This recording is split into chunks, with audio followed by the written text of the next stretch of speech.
Yeah, hi everyone. Welcome to the last lecture in the Python course. I'll wait a few more minutes before starting.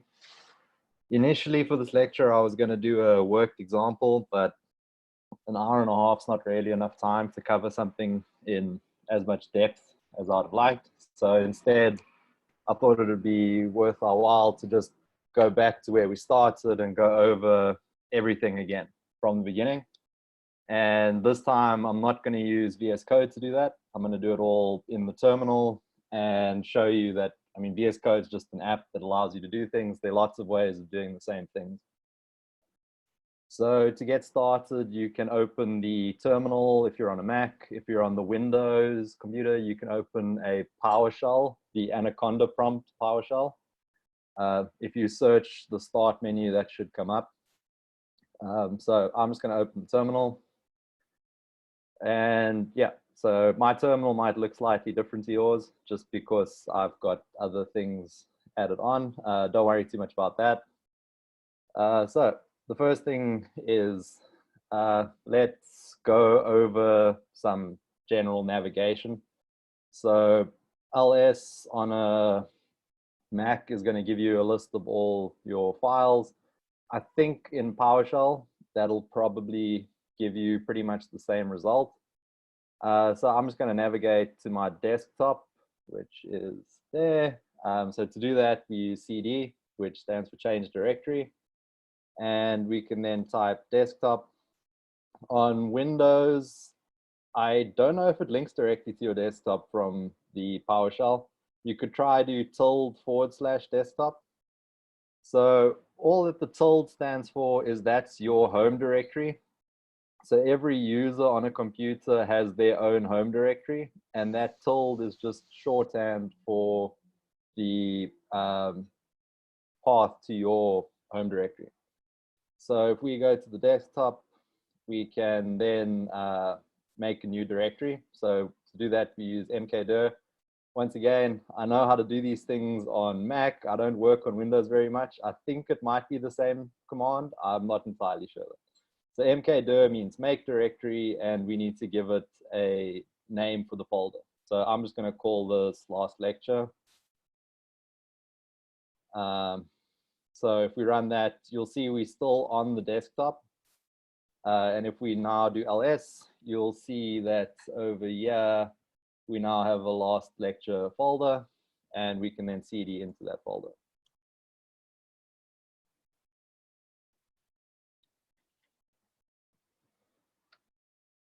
Okay, so those are just some basic commands for working in the shell.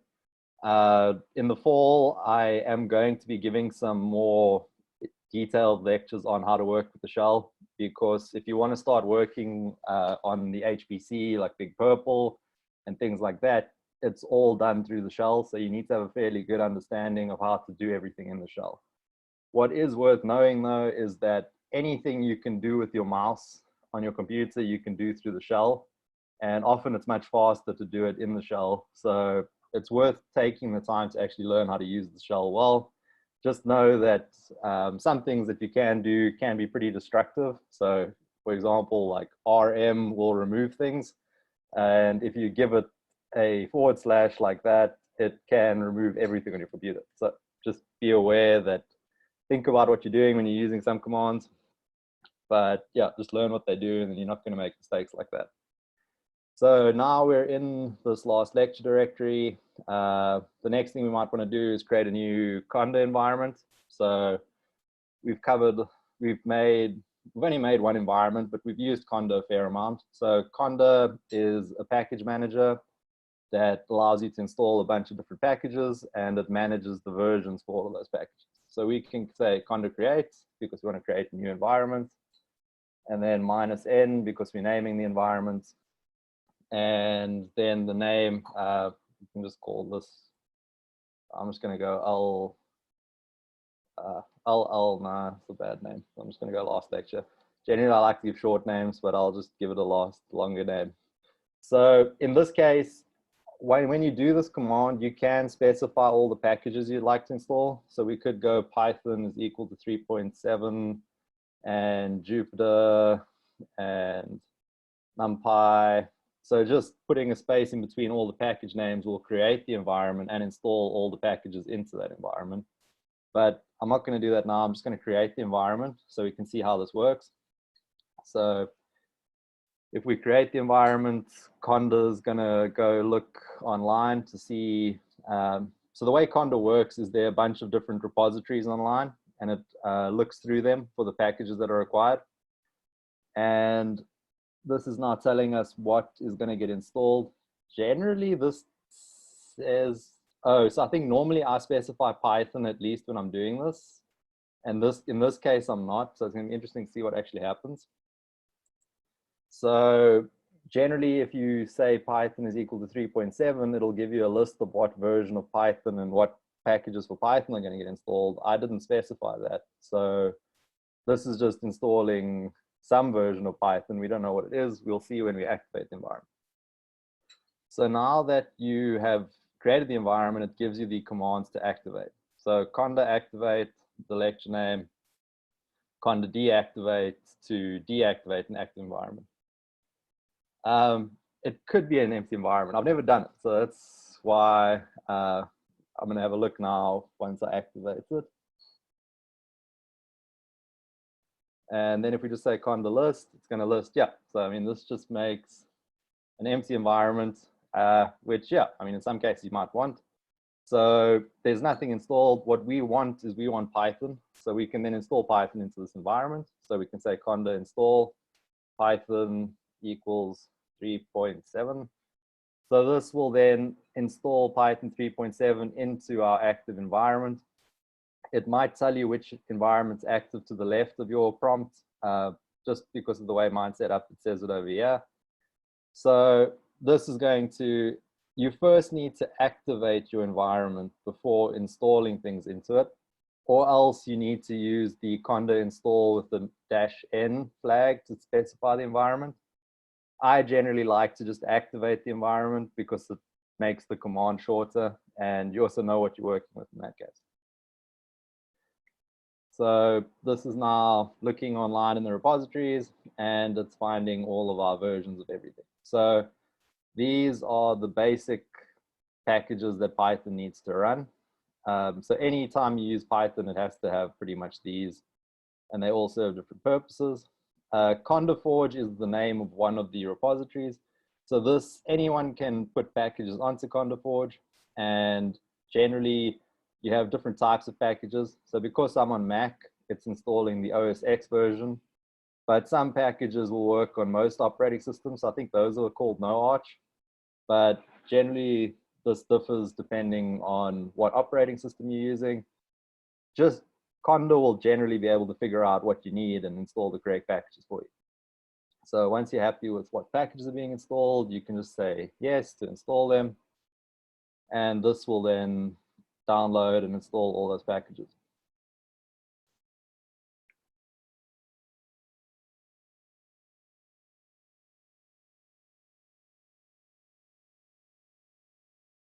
Okay, so now Condo's installed Python 3.7. If I type Python -- version, it's going to tell me the version of my Python. And you can see that we now have Python version 3.7.6. If you're on Mac, this won't work on Windows. You can say which Python to see which Python's being used. And this will show you that we are in the mini Condo 3 environments folder and the last lecture environment, and using that version of Python. If I then deactivated my environment and said Python -- version, you're going to see it's going to say now that Python 2.7, because this is the system's version of Python. So it's not using the Condo version of Python.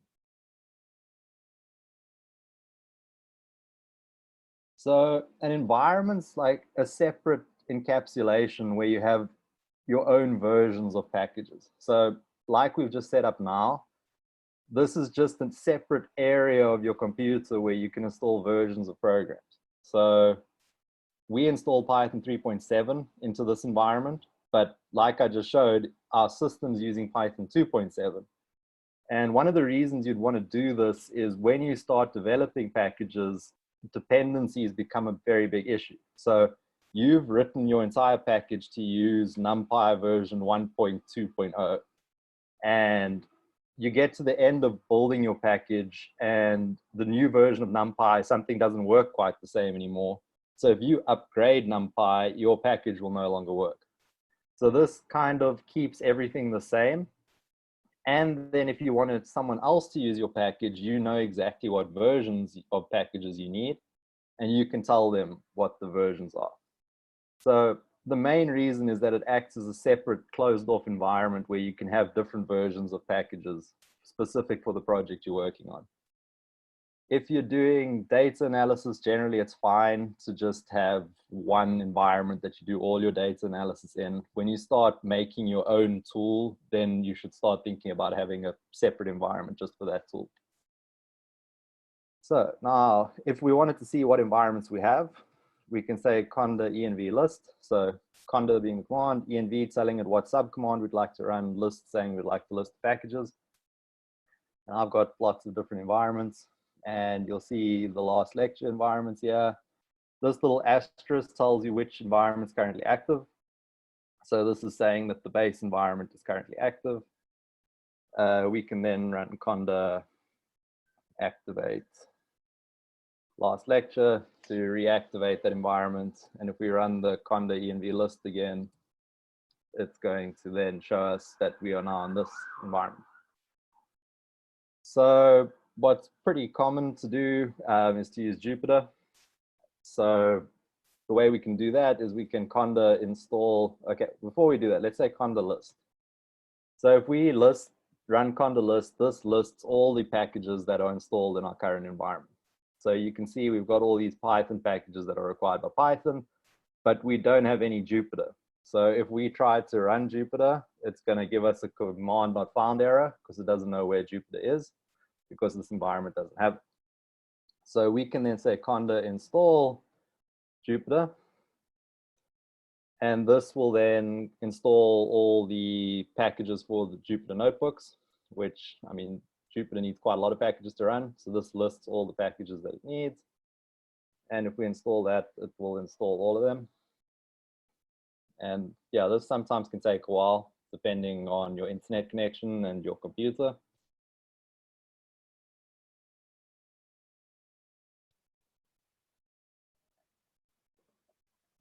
Generally, when I'm coding, I don't use conda very much. I use pip, which is Python's built-in package manager. So they do pretty much the same thing. One of the advantages to using conda is that it's not just Python dependent. You can install a lot of other packages with it. So like Bowtie if you're doing alignment and things like that. So it doesn't necessarily have to be a Python package. Yeah, so conda, obviously creating an environment is going to take up some space. We can go have a look at how much space it takes up actually. So if we come to my mini conda environments, let's look at this last lecture environment. So this is taking up, okay, 950 megs. Wow, that's quite a lot more than I thought it would be taking up.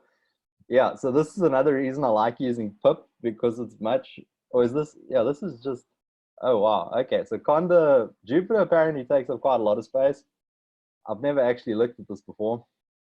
This is another reason I use pip, because I think pip's got a lighter footprint than conda does.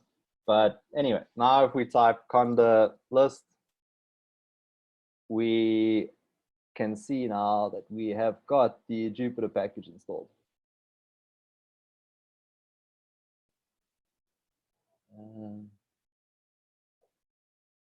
Yeah, so something else, if you're on HPC and you've got conda, if you're working on Big Purple, there's a 40,000 file limit. And just installing conda and having one environment, I think pretty much puts you over the 40,000 file limit. So if you want to do that, you might want to look into the ln command, which what this does is it makes a link. So you can put your environment somewhere on Big Purple that there isn't a file limit, and just make a link to your home directory that conda can find. You can, if you want to do something like that, you can post a question on the Stack Overflow and I'll give you a more detailed explanation of how to do something like that. All right, so where are we now? Okay, Jupyter. So now if we try running the Jupyter command, so Jupyter notebook, it'll know what Jupyter is. And yeah, so make sure your environment's in Scratch. That's what I was getting at. I don't know. I mean, I do that with linking. There might be a better way of doing it that Toby knows. But anyway, if you need to have a problem with that, just ask and one of us will answer that. So Jupyter is a separate Python launcher pretty much. So what it will do is it will run Python in interactive mode. And we've been doing all our lectures in Jupyter Notebooks through VS Code. So VS Code automatically runs this command. If you don't have VS Code and you're doing it from the terminal, Jupyter Notebook will open up the browser and basically open a new notebook. So this is the instance of Jupyter running. We don't have any notebooks at this point in time. We can quickly come break down what the command does. So basically, this just prints about a bunch of debugging information. And this tells you where you're running Jupyter. So localhost refers to your own computer. Sometimes you can, or not sometimes, if you want to, you can set Jupyter to run up on an HPC system. And then you need to change your address to point to the HPC system. The token that's generated is like a password. So this just allows Jupyter to identify people who should be able to access the notebooks from people who shouldn't. And this just tells us how to open Jupyter in the browser. So if we put this address into the browser, it will open Jupyter Notebook. 127.0.0.1 is the equivalent to localhost. So normally they both point to the same thing. So that doesn't matter too much. All right, so now we have Jupyter running. We can create a new notebook. So we do that on the side here. If you just do Python 3, it will use the current Condo environment. These ones are other environments that I use. I don't know why they're listed here. So I've never figured this out and I'm not too worried about it. So just choose Python 3. This will start a new Jupyter notebook. So sometimes you will then see, so Jupyter Notebook's just like Python, so we can print 5. So I mean, we've been using this a lot. It's just a different interface for the same functionality that we get in VS Code. What you might want to do at some point in time is install packages while you're using Jupyter. And people have mentioned in the past that you can use, or I've seen people do this, where basically this exclamation mark tells Jupyter to run this as a bash command. So if we do ls, or let's do pwd, this will run the pwd command and tell us where we are on the computer. If we did Condo install numpy, this might install numpy and it might not. The reason for that is that sometimes this doesn't actually find the correct environment that we're working in, and it'll install numpy into another environment.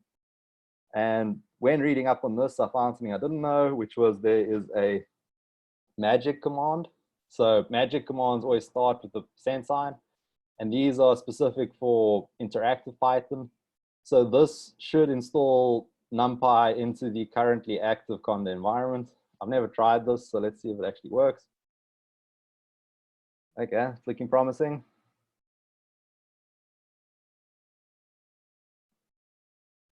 All right, so yeah, this works. And let's see. So our environment, let's open a new terminal window. And let's activate our environment. And let's do Condo list. And now, yes, numpy is installed. Okay, so this works. So in a Jupyter notebook, if you want to install packages, you can just use prepend your Condo with a % sign, and this will then install that into your current environment. So we should be able to now import numpy as np and go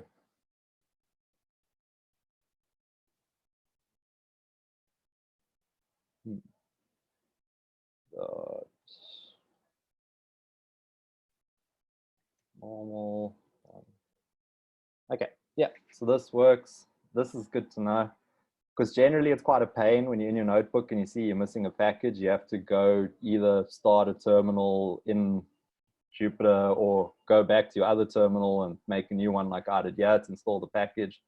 This is a nice shortcut to install your package. So yeah, I mean, generally you might not always have VS Code. You might not like VS Code. So if you don't, this is another way of running Jupyter. It works exactly the same.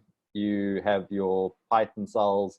You can also change the type of a cell to Markdown, and Markdown's a language on its own. So pounds to dictate how large your heading is.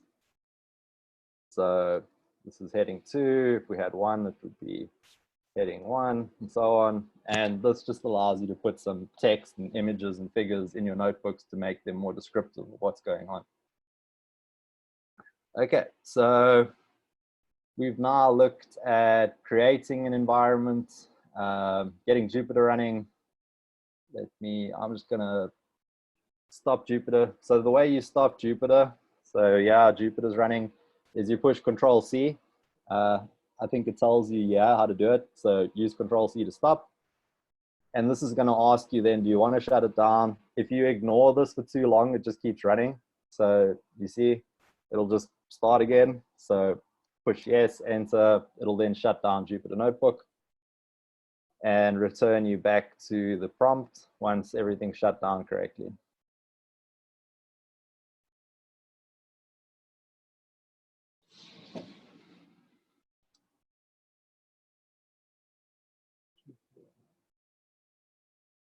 Okay. And if things are taking a while like they are now, just push Control-C again and it'll force it to stop. So it's trying to shut it down elegantly, and I sometimes get impatient, so doing this will just force it to stop. All right, so the next thing we can look at is some Git. You'll also see in our last lecture when we made that new notebook, Jupyter always launches from the folder that you're in when you call the command. So if we run this now, you'll see that there's an untitled.ipynb file. So this is what was created in Jupyter, and this has all our content for that file. So let's go over some Git. So Git is a package managing software, so I mean a version control software that allows you to basically keep track of changes in files as time goes on, and it allows you to work on different aspects of a bigger project at the same time without them interfering with each other. So to access Git, you use the Git command. You can look at the help. So Git's basically got a bunch of different commands that we can use. Let's go over them from the top because this is worth looking at. So clone is one way of making a new Git repository. So this means that this repository exists already if we're going to use clone. And generally, this means that it's online on GitHub somewhere. So we can just give it the URL and clone that repository to our computer. We've done that at the start of the lecture. We'll do it again now. Okay, are you in PowerShell? If you're not, you need to open the Git bash. Okay, so I think when you install Git, there is an option that it'll be in PowerShell as well, but you have to select it. Otherwise, you can use Git bash, which is another program to manage your Git. My recommendation would be to just use something else though. So GitHub has got their own user interface for doing this. Git Kraken is another one. Do it in VS Code. So yeah, on Windows, it's a bit iffy. I'm not a big fan of using Git bash just for Git. I mean, other people probably have other perspectives on that though. So, all right, Git clone. So this means the repository is online somewhere, generally on GitHub or something like that. Init, on the other hand, means that this is not an existing repository. So we're going to initialize an empty Git repository that doesn't have any content in it. So these are the two ways that you can start a new Git project. Once you have a Git project, we have a bunch of different commands to use. So I've discussed in the past that we had the different, I think there are 4 different stages a file can be in when you're staging them. So the one is unstaged, which means that Git is not tracking the file. So let's start by initializing this repository. So git init will initialize this. And if I go git status, we're going to see the first type of file we can have, which is an untracked file. So add will move the file from the untracked status to the staging area, or from a modified status to the staging area. MV is a command to move files, or if you want to rename files.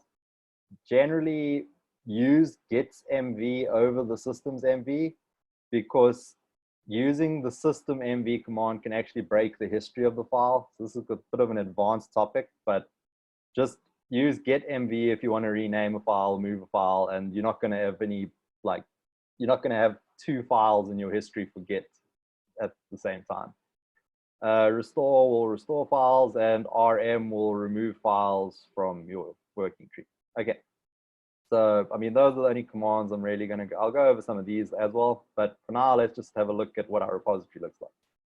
So when we typed git init, it made this .git folder, and this .git folder has got all the things git needs. ls.a.git. So this has got all the things git needs to keep track of this project. Currently, we don't have any commits in ours project yet, so there's nothing really to keep track of. I'm just going to remove both these files, so rm untitled and rm.ipy, just because, okay, so rm can't remove directories. So to do that, you need to use the -r flag, which is recursive. So it will carry on deleting all the files in this directory. And if we now do ls-a, we've only got our git directory in this folder. And if we type git status, we have nothing in this folder. So this is an empty folder that's been initialized with git.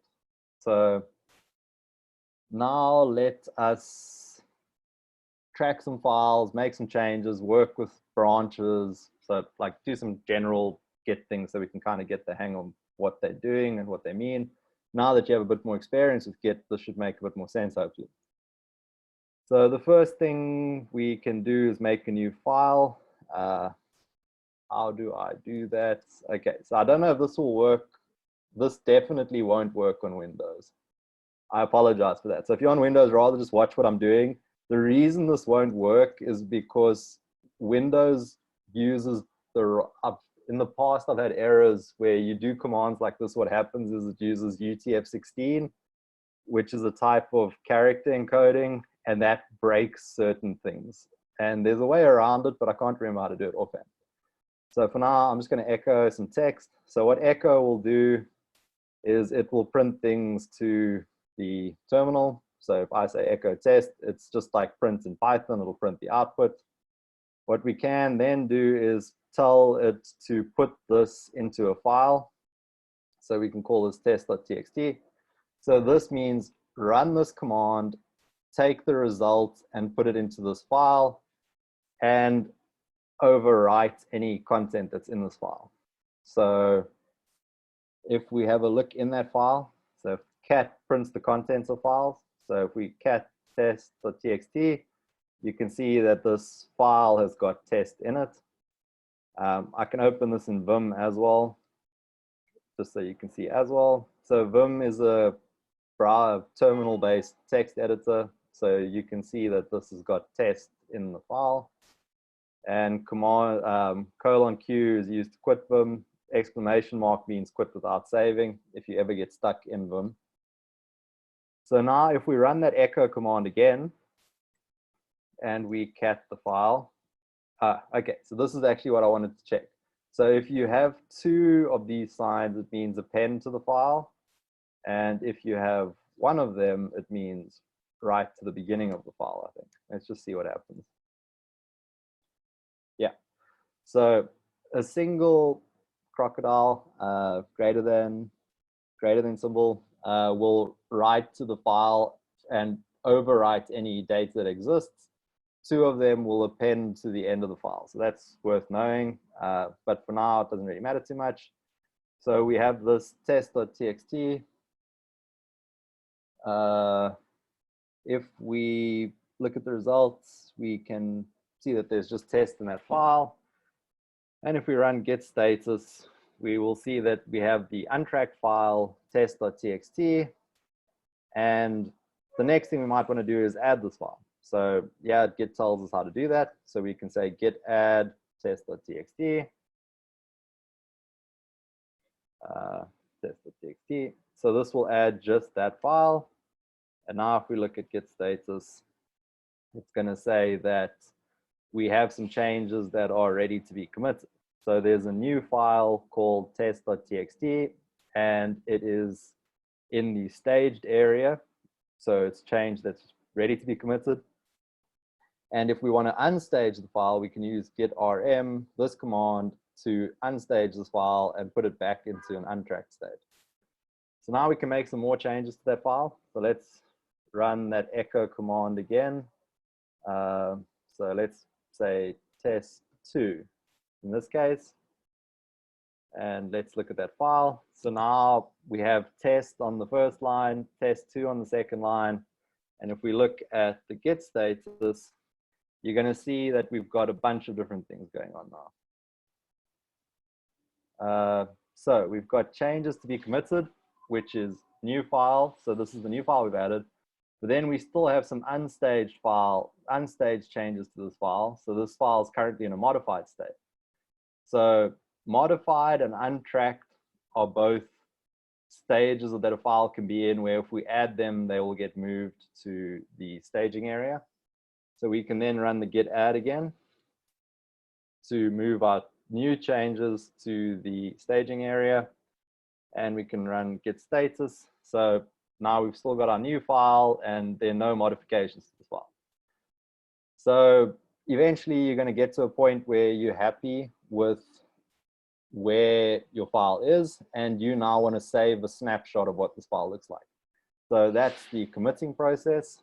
And the way you do that is you type git commit, and commits need a message. If you leave out the -m flag, it'll open Vim a lot of the time and ask you to enter the message. So this is just a bit of shorthand, so you don't have to work with Vim. And we can say initial commit. So this is just the label that's applied to this commit so that we can keep track of what this commit, what changes this commit has. So this just helps you if you're going back in time and you want to look at previous versions of files so you can see what went on. All right, so let's see. I was worried about this. There we go. Okay, so I have a USB stick that is for secure, like a security thing, that if I make commits, it signs my commit. So it says that I made the commit. And in order to do that, that flash disk needs to be in the computer. And it sometimes takes a while for the system to realize that it's been plugged in.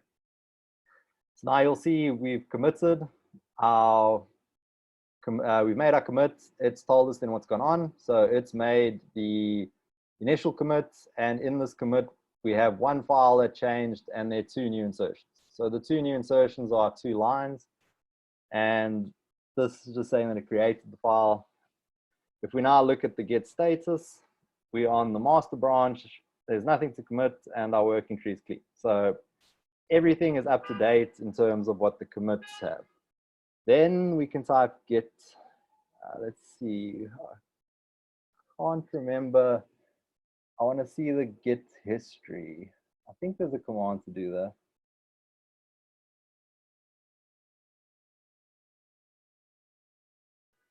I think diff is the command to do. So if we do git diff at this, oh, so there is no diff because we've only got one commit. But anyway, so there's a way you can look at your history. I generally do that on GitHub, but there is a way to do it when you're in the terminal. So anyway, now what you might want to do is you might want to make some changes to this file, git log. Actually, let's try that.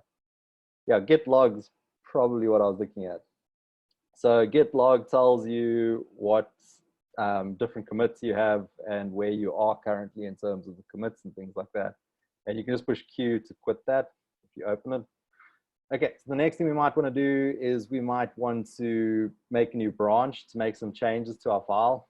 So let's do that. So the way we can do that is we can say git checkout -b. So checkout is the command that's used to change which branch we are currently on. -b means that if this branch doesn't exist, it'll be created. And we can just call this branch 2 or something like that. So this will then switch to a new branch because we had the -b called branch 2.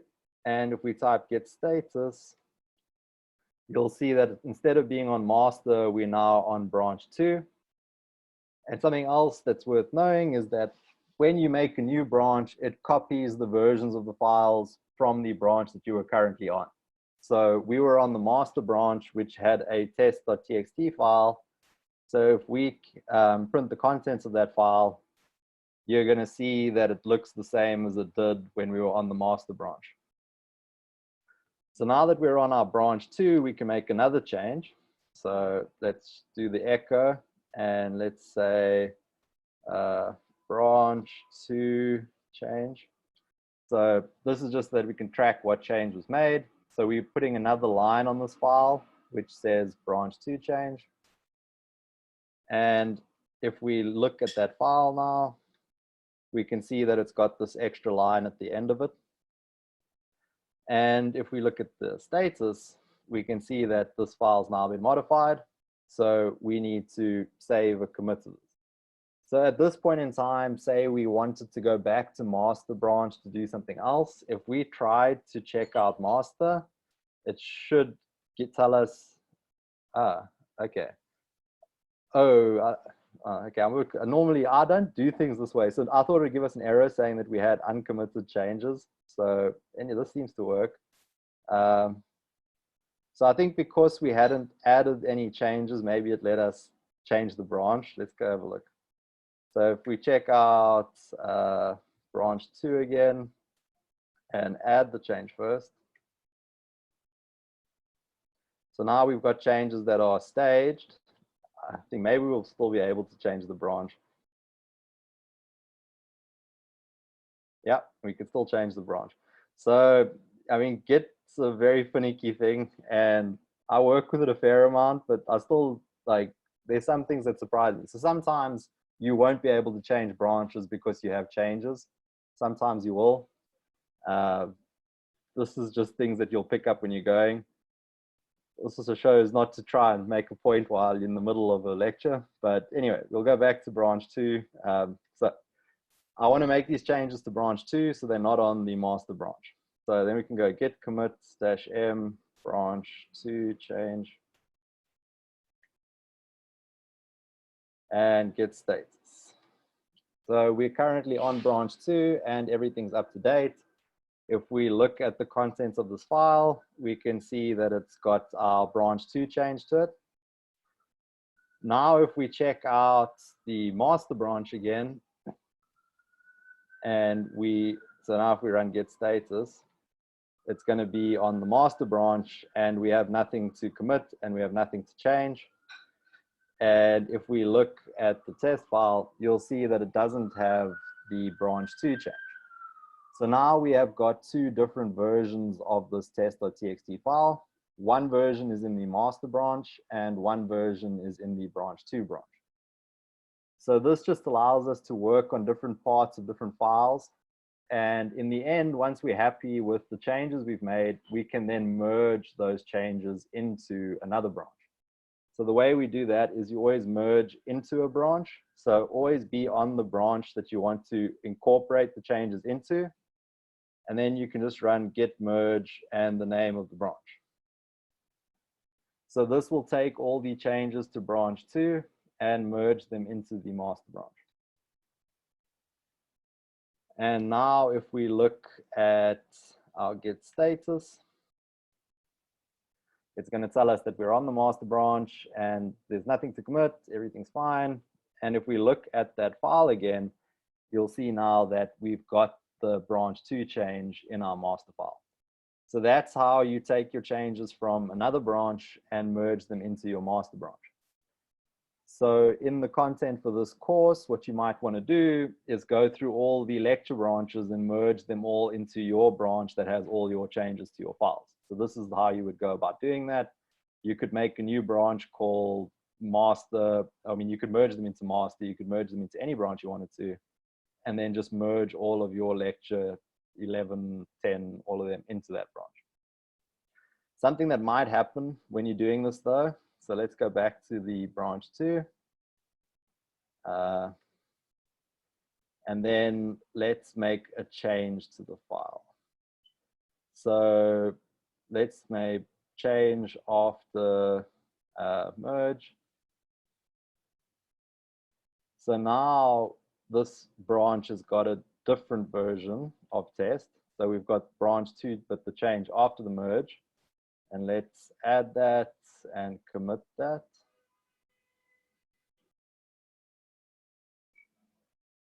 Okay, so now let's go back to the master branch.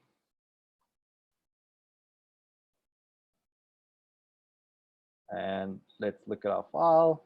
So this doesn't currently have that change that we made after the merge. And let's also make a change to that file, to that line in this file. So in master. Okay, so we made a change to this file in master now. So now we have got 2 versions of this file. We've got one version, which is in the master branch, and we've got one version, which is in branch 2. And this might work or it might not work. We'll see what happens when I try doing this. So let's add this, commit this.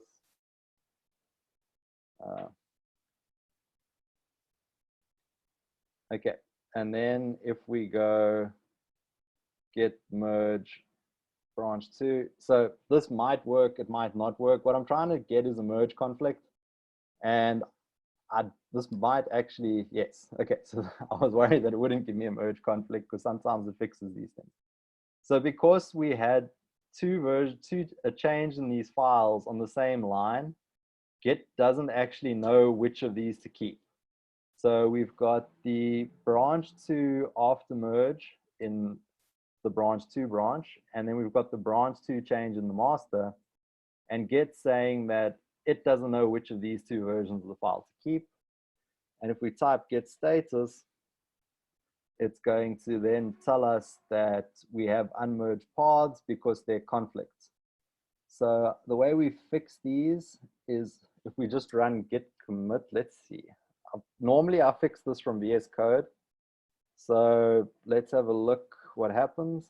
Commit things up as unmerged file. Fix them up in the working tree, then use git. Oh, okay. So if we look in this file now, you'll see that it's telling us now that branch 2 has got this version of the change, and the master branch has got that version of the file. So we need to pick which of these we'd like to keep. So as I said, if you were doing this in VS Code, it gives you a button to say keep left, keep right with the 2 changes, which makes it much easier than having to go in and edit the file. So what we can do is we want to keep the change in branch 2. So we clean up all of those things and we save and quit. And then if we go git status, we have unmerged paths. So we can git add dot git commit -m merged conflict. So now everything's back to normal. So you might run into these merge conflicts from time to time. It's much easier to handle them from another program than from the terminal, because in the terminal, you actually have to go in and clean up the file, where in Visual Studio Code, it gives you an interface to do all of those and makes it much easier. Okay, so what are we doing for time? Okay, yeah, we're still good. So the next thing you might want to do is to put this onto GitHub. And the way that you would do something like that is you would need to go and make a repository for this on GitHub. So we can go, yeah. And if we go to GitHub, you can make a new repository and give this a name. Make sure, So there are two ways to go about doing this in GitHub. You can start this process. So you can start the new project on GitHub and then always clone it. Or you can initialize it like we did in our current project we want to put on. So if you started online from scratch and you're going to clone the repository, you can set all these settings up. If you haven't, it's better to just leave these alone. So we'll just leave them for now and create a repository.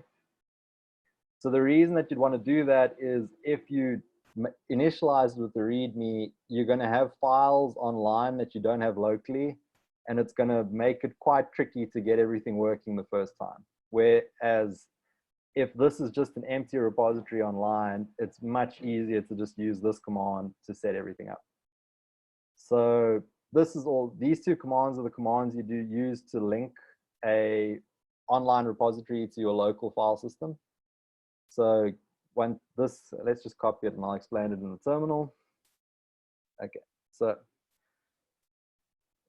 in this command, we have git, which is just telling it that it's going to use git. Remote means that it's looking at something that is not on your local system. Add means that we're going to be adding a new remote. Origin is the name of the remote. You can call this whatever you like, but if you only have one remote URL, it's standard practice to call it origin. In some cases, you might be working with other projects where you have your version and another version online. Then you might want to have two different remotes listed so that you can get the latest changes from their branch and incorporate them into your branch.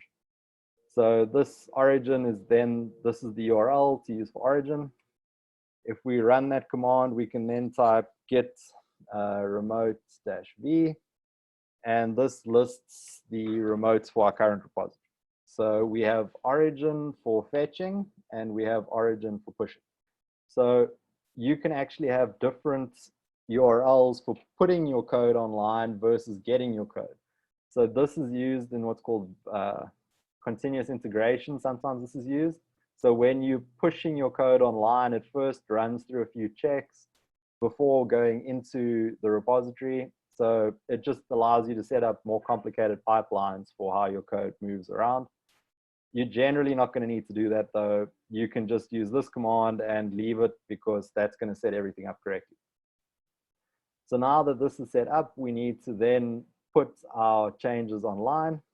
So if we refresh this page, nothing's going to happen because we haven't pushed any of our code upstream yet.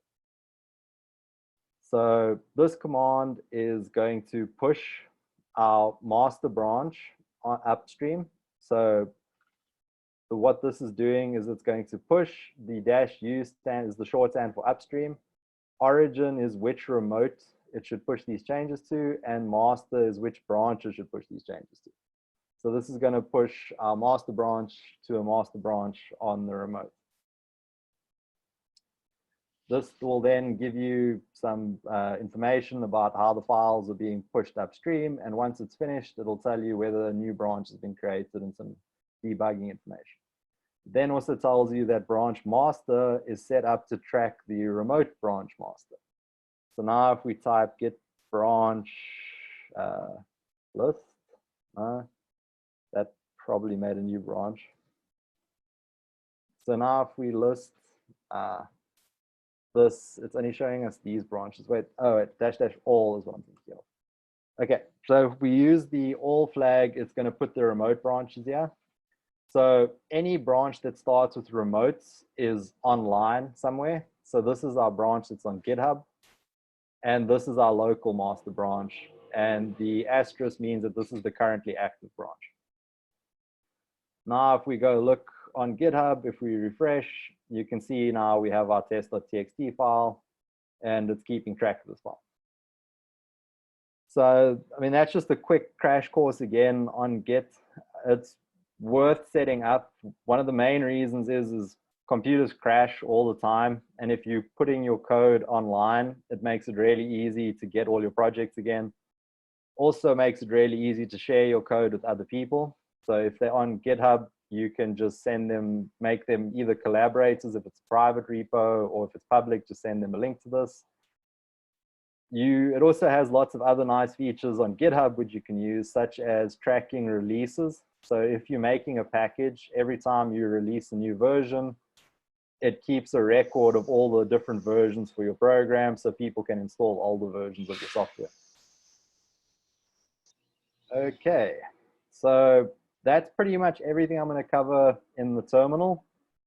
So what we went over was a few very simple terminal commands to navigate. We looked at how to set up a new Condo environment. We looked at how to run Jupyter from the terminal, how to install packages from Jupyter. We then looked at a quick crash course on Git again. Git is a learning process. I mean, I use Git a lot and I still don't know everything about it, as you could see earlier. So just try and work with it and you'll figure it out as you're going. What we did during this course with Git is fairly advanced. So that's why it was a bit confusing. The next thing I want to go over is going to be something I got told about very recently, and this is called Google Colab.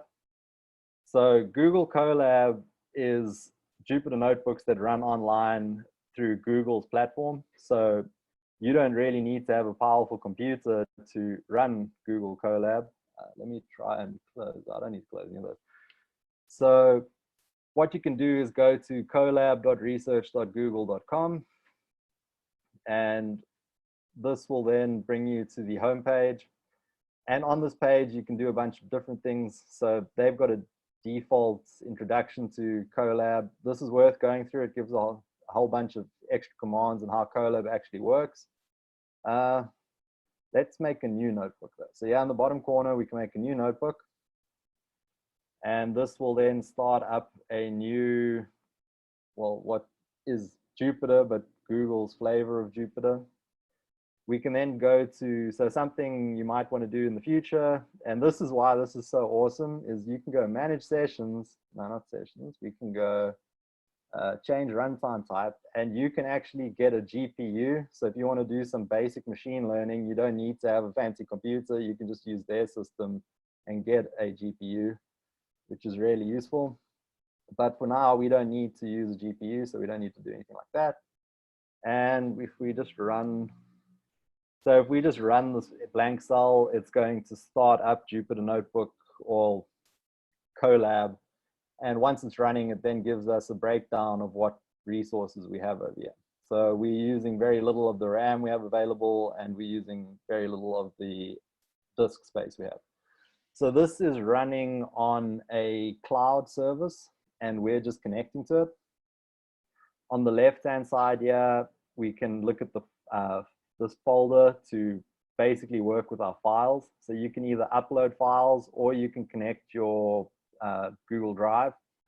So this would be if you wanted to import some data or something like that, you can then upload those files or have them in your Google Drive. Alternatively, you can have them in a GitHub repository and just clone it, and then it will download all the files into the virtual machine. So this is just running Python. So let's see, if we print anything, it's going to work just like normal Jupyter and print out the output. I think we can import sys and then print.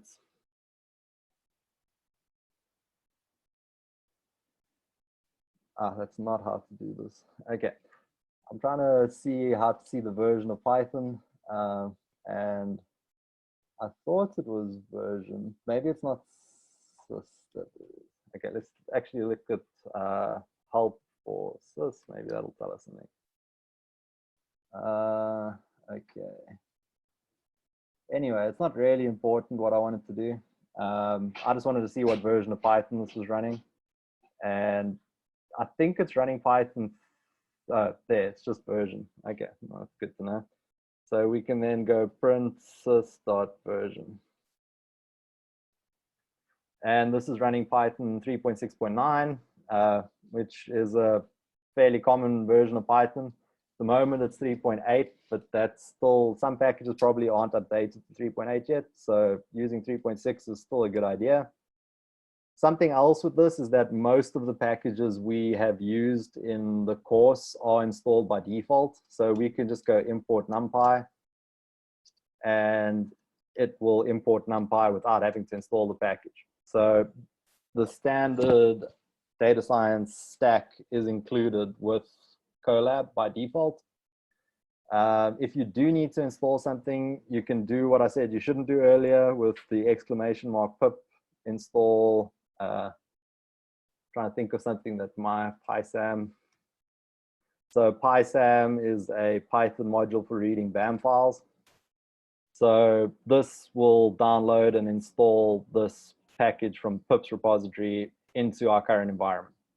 The reason that you can use the exclamation mark is that this entire system is running in a virtual environment. So the environment that this gets installed into will always be the right environment. Don't quote me on that because I'm just making an assumption on that, but I think that's probably the reason. I think you could probably also use the magic method, which I spoke about earlier. And yeah, so that works as well. I would recommend just using the magic method that it'll always install correctly. So now let's see what we can go over. Okay, so there's a link from Toby on how to do that. Yeah, read it. So the next thing we can look at is we can do a quick crash course over everything we've learned in Python. So let's get started with that. If anyone has any questions, you can ask them now and I'll answer them. I mean, this is a good time to do those sorts of things. So if we go back to our first lecture 1, we basically learned about the different types that Python have. So Python has numerical types, strings and booleans were our basic types that we looked at. So let's quote these. So numerical types were integers and floating values. Our strings are just lists of characters for all purposes, and booleans are true and false. So the way that we can save any of these values is with variables. So we can call the variable anything we want. So var1 is equal to 1. We'll assign the integer 1 to this var1 keyword. And then we can print those things out to print. So these are the basics. I'm just quickly going over all of them. So if we print that, it prints 1. If we do division, it's always going to return a float. So if we divide an integer by an integer, it's always going to return a floating point value. If we want to return an integer, we need to do an integer division. So that will always return an integer, even if the numbers do not go equally into each other. So those are just some of the nuances. Something else is if you want to do the power, either use the math.power method or use the double asterisk method. So 1 to the power of 2. This is a common mistake a lot of people make, is not using the correct, because sometimes people want to use, this is also a fairly standard notation, but this does something completely different. So this shifts by 2 bits, which is why we get 3 coming out. So don't do that, use the power method. And then, yeah, floats are fine, booleans, true and false. Strings are, yeah, just lists of characters. So something that was important to always remember with strings is that they are immutable. So a string cannot be changed. So if we had to go s is equal to string, you cannot set the first position of string to a capital letter, because this is going to give you a warning that string is not support making changes. So if you wanted to make a change like this, you would need to use some kind of slicing or build a new string up from the old string, which, yeah, I mean, there are different ways of going about doing that. So those are basic variables. Something else that we covered were if statements. So something, okay, so an if statement is if with a condition.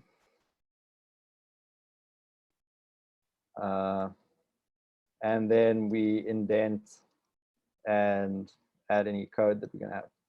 So that's the standard format for an if.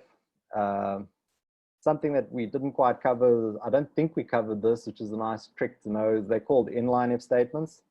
So we can say x is equal to 5 if, let's make y equal to 2. So we say x is equal to 5 if y is greater than 5, else negative 5. So basically, this allows you to encode some logic when you're assigning a variable. So what we're looking at here is it's going to evaluate this expression, and it's going to go, is y greater than 5? No, it's not. So it's going to set x to be negative 5. On the other hand, if, okay, so let's print x. So y is less than 5, so it assigns it to this value, whereas if y was greater than 5, it's going to assign it to that value. So these are very useful. You can chain these together, which I don't really recommend doing. So you could say if y is greater than 5, x equal to 5 if y is greater than 5, else 4 if z is less than 2, or let's say if y mod 2 is equal to 0, else 0. So you can chain a lot of these together, but the reason I say it's not the greatest idea to do this is that it becomes quite difficult to read the logic behind what's going on over here. Okay, so ifs are trees that different branches get explored depending on the conditions that they passed. Something that you should keep in mind is it's generally better to keep your if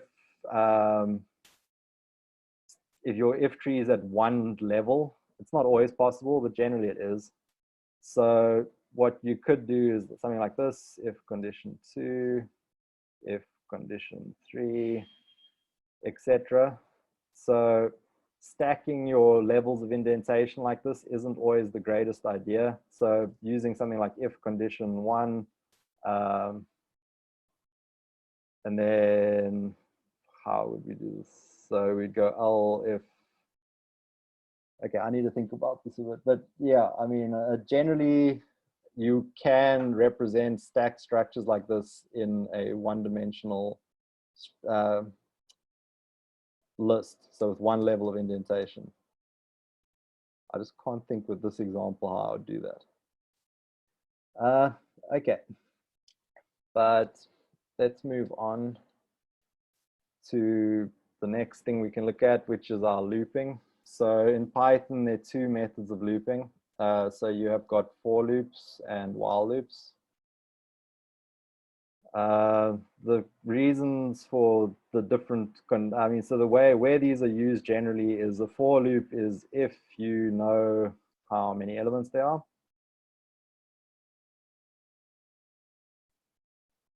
Is when you'll use a for. So if you have 100 numbers you'd like to do an operation on, generally you're going to be using a for, where a while loop is generally you don't know when the condition is going to be reached. So this could be you're optimizing something, so it needs to keep going until some tolerance is reached. So for loops, you know how many items they're going to be. While loops, you don't know. I'm generalizing a bit because they can probably, you can use them interchangeably in a lot of situations. So for a for loop, the way this goes is you have for with your variable names and in some iterable. So iterables can be many different things. For the most part, what you're iterating over is going to be a list of some kind. So you would have a list of values.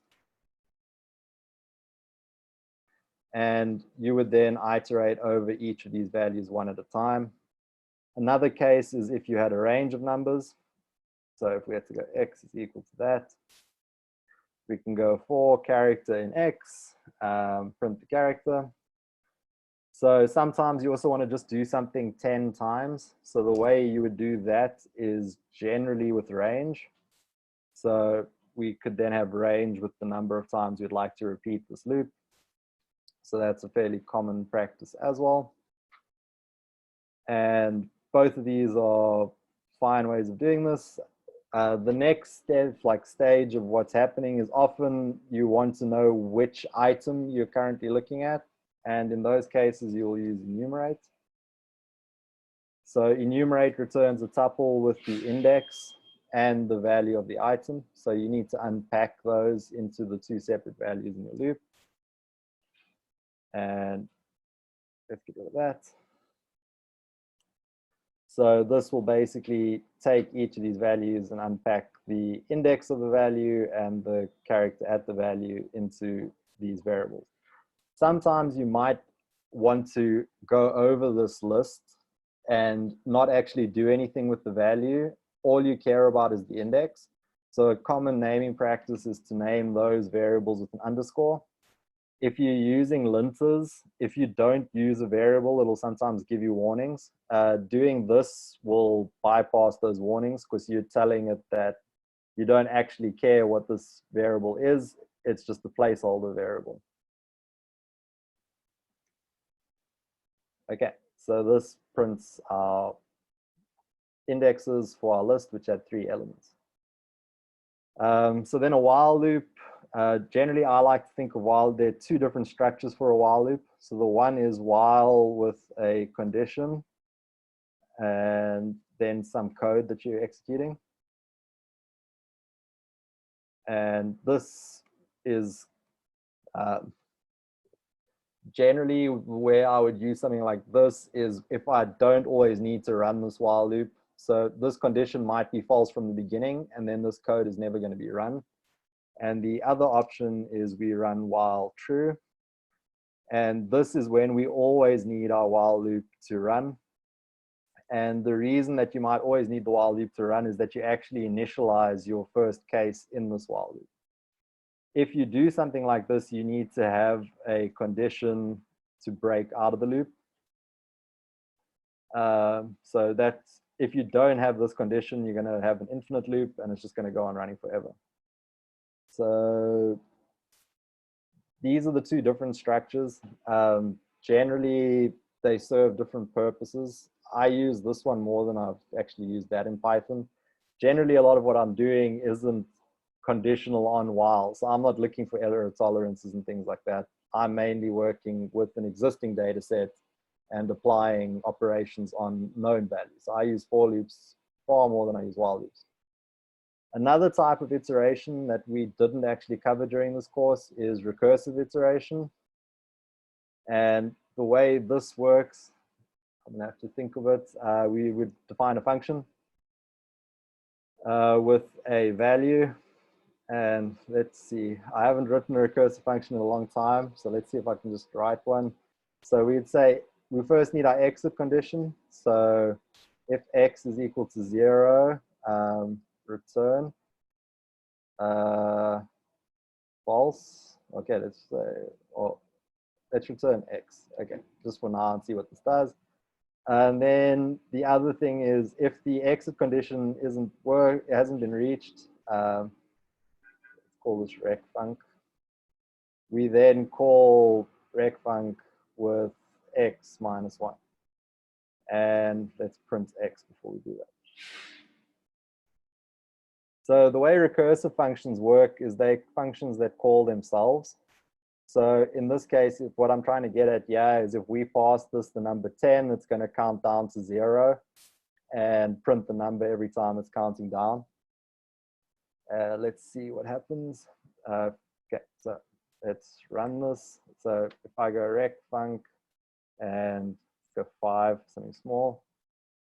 So this basically 5 gets passed to this function. It checks whether the exit condition has been reached. It has not. So it then prints the value of x, and then it calls itself, and it subtracts 1 from the value of x. So in this case, it started as 5. It then passed 4 to the function. It then passed 3, 2, 1. It then gets to 0, and it will return the value of x, which is 0 at the end.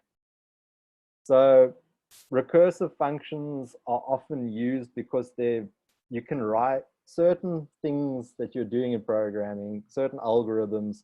The recursive way of iterating over the data structure or things like that is often much cleaner. The problem is a lot of the time that Python is not optimized for recursion. So if I took this number and I tried to run it on 1,000, it still worked. Oh wait, no, there we go. We basically hit this error, which is there is a limit to how many times the function can call itself. So programming languages that are designed to use recursion use optimization tricks to basically not have a stack of all these functions calling. So it kind of solves them as they're going. I'm not an expert in recursion. So yeah, just generally don't use recursion in Python. You can normally do most things that require recursion with iteration. You don't always need to use it. Okay, so what else do we have to go over? So I suppose, yeah, I mean, we've gone over many of the tricks. We can do a refresher for some things, like if we had a for loop, we have two keywords for this. So we have break and continue, which are break will stop this loop from running. Continue will skip over any code that comes after the continue statement and go to the next iteration. We can then also have a else at the end of our loop that will only print something if the loop exits correctly. So let's see, if we go print IDX. So this loop exit, instead of printing IDX, let's print the value. I'm just going to get rid of the enumerate. Okay, so if we run this, it's going to print A, B, C, which are three values in our list. And then it exited cleanly, so it's going to run this else and print 5. So if I then had to go if C is equal to B, so on this middle character, C is going to be equal to B. So this is going to then break. So we're going to break out of the loop. It'll now print A, B, and it won't print this. So these things you can use a lot of the time for cleaning up your code. So instead of having checks to see if this loop completed, you can just put your code to summarize all the values from this loop in this block over here in the else. And yeah, I mean, that's pretty much it. We did a lot of pandas and NumPy and plotting towards the end of the course. I mean, those all make use of these basic principles. So it's always good to know these principles because you will tend to apply them. And if you know these well, you can apply more complicated functions to your code because you can write your own functions to apply across the data frame that do all sorts of different things. Basically, in the fall, I offer another course in bioinformatics. I go into a lot of the pandas in Jupyter that we've covered. I do cover some components that we didn't have time to cover at the moment in terms of those. And then there are also a lot of things that we didn't have enough time in this course to cover that I covered. So it's an extension on this course. So some of the things would be packaging. So how do you put if you've made your package that does some kind of analysis, how do you put that online, make it easy for other people to install? How do you set up a project? So generally, if you set up a project in a nice, clean way, it's easy to keep track of everything while you're working on it and developing it. And then it makes it much easier to make a package that you can share with everyone. So those are kind of things that we'd cover in the future. I mean, up till now, you've got a very good understanding on the fundamentals of Python at this point. You should be able to solve most problems. You might just need to do a bit of reading up if you run into some walls. And that gets quicker and quicker the longer you code for. So I think this is a good place to stop. This was a very high level overview of what we've covered. If anyone has any questions, I will be happy to answer them now.